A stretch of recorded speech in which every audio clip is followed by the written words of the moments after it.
There's an epidemic going on in America, and it has nothing to do with illness. We have a national case of illegal gun sales resulting in tragedy. Approximately 500,000 firearms are stolen each year in the U.S., many of those guns subsequently sold illegally. But most of the illegal gun sales, they stem from a few places. In fact, just 1% of federally licensed firearm dealers are responsible for selling almost 60% of the guns that are found at crime scenes. Think about that.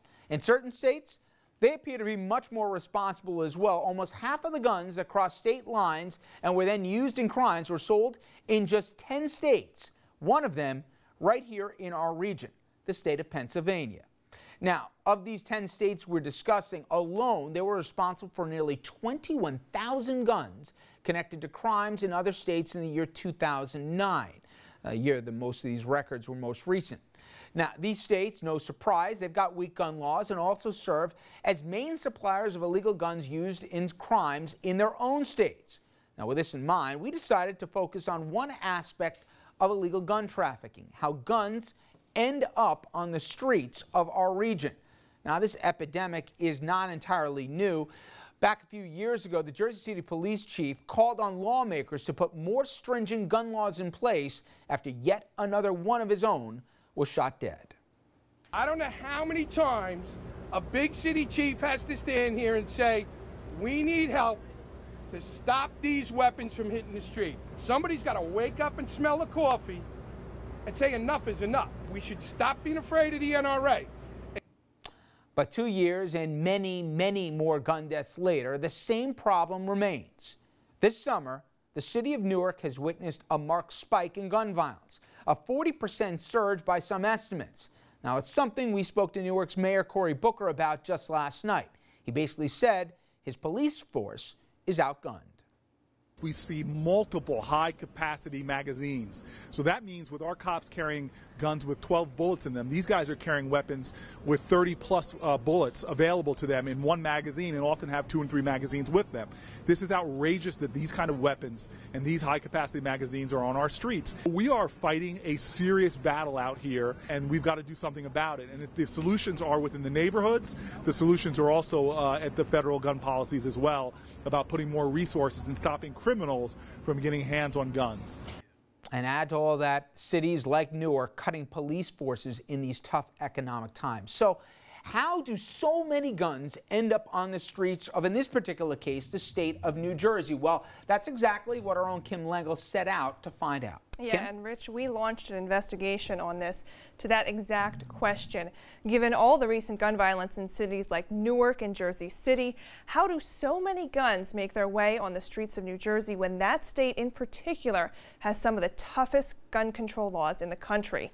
It led us to Philadelphia on the trail of what's known as the Iron Pipeline, a highly efficient, organized, and profitable business of gun trafficking that moves guns from dealers to criminals. According to the Bureau of Alcohol, Tobacco, Firearms, and Explosives, more than 80% of guns recovered in crimes were obtained by perpetrators illegally. For one man in New Jersey, the fight to close the Iron Pipeline is a personal one. It's a crusade that he admits, in some ways, he's already lost. On the dangerous streets of Philadelphia, in neighborhoods where law enforcement already has its hands full. This is a bus stop. 60-year-old Brian Miller Officer. leads a group that peacefully protests 2 times a month outside gun shops in Northeast Philadelphia. For close to 2 decades, Miller has been on a crusade to curb gun violence, so others won't feel the same loss he's felt. A man came in with a MAC-10 like this, with a magazine like this, 30 bullets, and he fired them off as soon as he walked in the office. That was Brian Miller at a press conference shortly after his brother, a special agent in the FBI, was shot and killed in his own office at Washington, D.C. Police Headquarters in 1994. According to the FBI, a crazed gunman, already a suspect in a triple homicide, opened fire on 3 agents. The gunman killed Sergeant Hank Daly at point-blank range, killed Special Agent Martha Dixon Martinez, and killed Miller's brother, Special Agent Michael John Miller. He was looking to kill the chief of homicide, but he got bad directions. He opened a door where my brother was working and pulled out his MAC-10. It was about this big. It's an assault pistol, 32 bullet clip, much like Jared Loughner in Tucson. An extensive investigation by the ATF traced the gun used in Miller's death back to a Kentucky man who was illegally selling guns to convicted criminals, a practice known as straw buying. That man was eventually sentenced to 15 years in federal prison. Thank you. Miller says he's trying to trigger a social movement to change people's attitudes toward guns, and he set his sights here on D'Elia's gun shop. He says the owner, Fred D'Elia, sells to straw buyers. He knows full well that there are people that come in this store to buy guns for someone else, and that's what we seek to block. A nuance of Miller's argument is that he doesn't think gun shops should close down. We pray for Mr. D'Elia that, in fact, he might be led to lead the way in ending gun violence. Rather, he believes that prayer and faith can lead gun shop owners to adopting a code of conduct similar to what was designed by the group Mayors Against Illegal Guns, headed by New York City Mayor Michael Bloomberg. The code of conduct, already adopted by retail giant Walmart, aims to implement the following promises: video recording of sales, rigid controls on inventory, and checks that gun purchasers are not misrepresenting themselves. Miller believes that this code, along with his faith-based approach, can help close the iron pipeline. What's so special about that? I mean, what's at the root of that for you? Because I would imagine a lot of people have an issue with you tying religion or morals in with gun buying. They're two completely different things. Except that we believe that it's our duty to try to protect life, and if there are guns going from this or any other gun shop to the street, we think that one of the ways that we can protect life is to not to close the gun shop, not to interfere with legitimate business, but to get the gun shop to be a good citizen, to abide by certain non-burdensome business practices that would make it harder for guns to reach the street, and we believe, therefore, less gun violence. That's a nice idea, but it's never going to work. Jersey City Mayor Jeremiah Healy, who attended and signed a pledge from the Mayor's Summit on Illegal Guns in 2006, says the Code of Conduct brings hope that fewer illegal guns will end up on the street. But that's about it. It's about money. That guy he's in business to sell these guns. And if you walk in and you're clean, and there's a guy around the corner, they're not going to care, and they haven't cared. It's a shame because we have such good gun laws in New Jersey that there's little we can do about guns coming from out of state. Now, as a New Jerseyan, the idea that it's so easy to get a gun or guns, because that's what it's about. It's not about individual guns.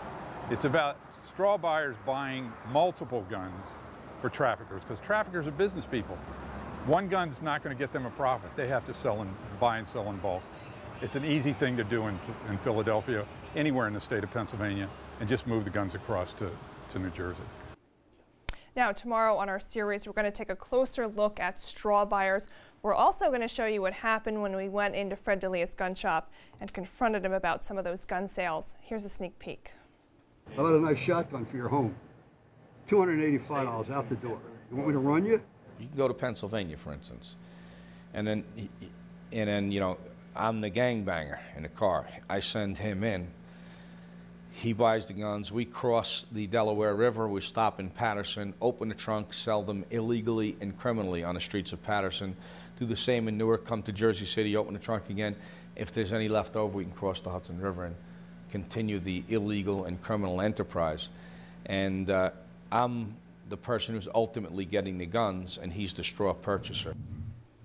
Well, we have a lot more to come. Rich? And you can see the frustration not just on Mayor Healy's, but we saw urban city mayors primarily around the country converge on D.C. to say it doesn't matter what our laws are. Right. If other states have lax laws, these things come into our streets. We can't afford to have the police forces we had years ago, but all this violence, like we profiled last night in Newark, and you've been covering as well, is all on our doorsteps, and our cops are outgunned.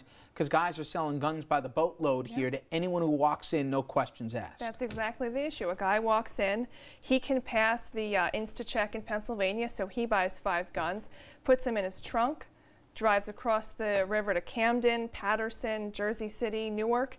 Each time opens the trunk, makes a boatload of money, and we're all left with the carnage. And there's no limit to a total quantity that this guy could buy over a year. There's no waiting periods. There's no red flags that go up to say, wait a minute, this guy's intentions aren't just to defend his home or whatever else. And this keeps going on and on. And if anything, we've been talking about in this program, Kim, some of the gun laws in this country, they're getting crazier and crazier. Guns in bars, guns in parks, right? It's students with guns. I mean, and at that gun shop, you know, we could have walked out there with, 10 long guns. I mean, Fred would have sold them to us. Yeah. And now we enter into conversation where the 4th AK-47 in the last week was pulled off the streets in Newark, and you realize just exactly what the cops are up against. I'm looking forward to tomorrow's piece. Kim, thank you very much.